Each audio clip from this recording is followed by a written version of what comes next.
میرا دادا. تو آخر کوئی ایسا انسان تو ہوگا جس کو پیدا کرنے والا کوئی نہیں ہے. تو اس طریقے سے انسان اگر سوچتا ہے تو اپنے حقیقی خالق کی طرف اس کو پتہ چلتا ہے کہ میرا حقیقی معبود کون ہے.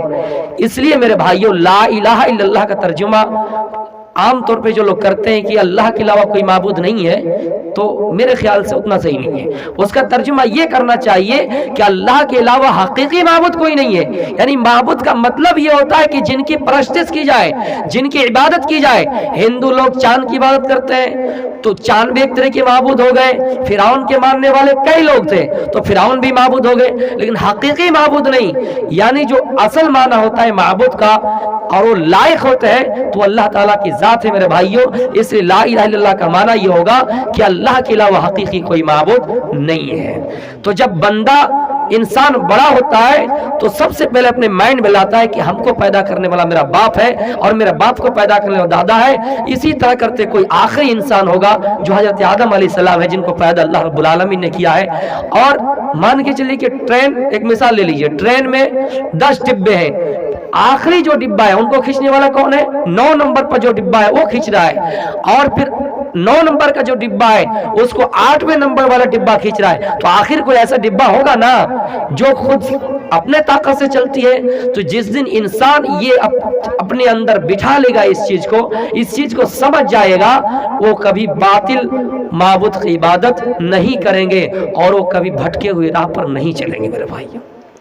تو یہ کہہ رہا بندہ جس دن اللہ کو پہچان لے گا اللہ بھی اس کو پہچانے گا. اللہ کیسے پہچانے گا؟ دیکھیے ایک مثال لیجئے. اس گاؤں میں کوئی مکھیا ہے. مکھیا نے کہہ دیا تمام لوگوں کو کہ تم لوگ ایک کام کرو, 1 مہینہ تک مسلسل میرے لیے پھل جمع کرو.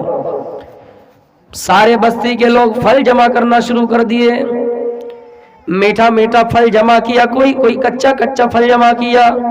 یعنی ان کو معلوم تھا کہ میرے بادشاہ کا حکم ہے, میرے آقا کا حکم ہے, میرے مالک نے حکم دیا ہے کہ پھل جمع کرو.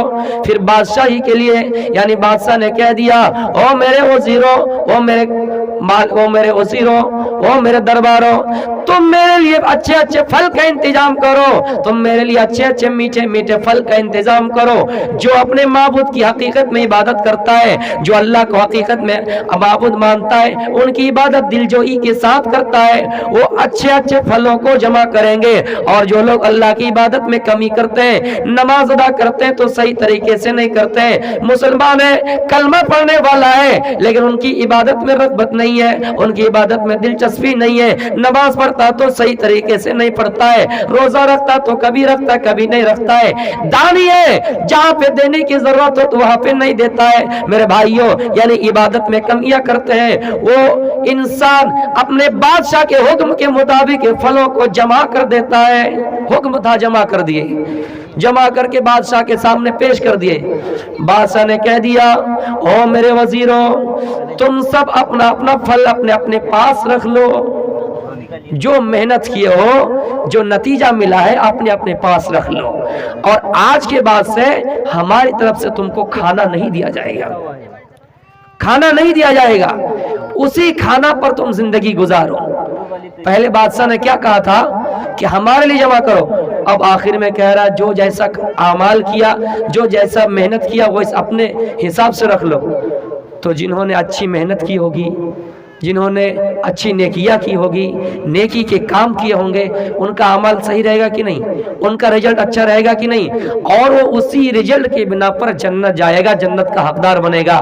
لیکن دنیا میں اگر غفلت سے کام لیے ہوں گے, صحیح سے عبادت نہیں کی ہوگی, صحیح طریقے سے نماز نہیں پڑھی ہوگی, روزہ نہیں رکھا ہوگا, تو اس کا حشر و نصر جہنم ہوگا. سیم وہی مثال ہے.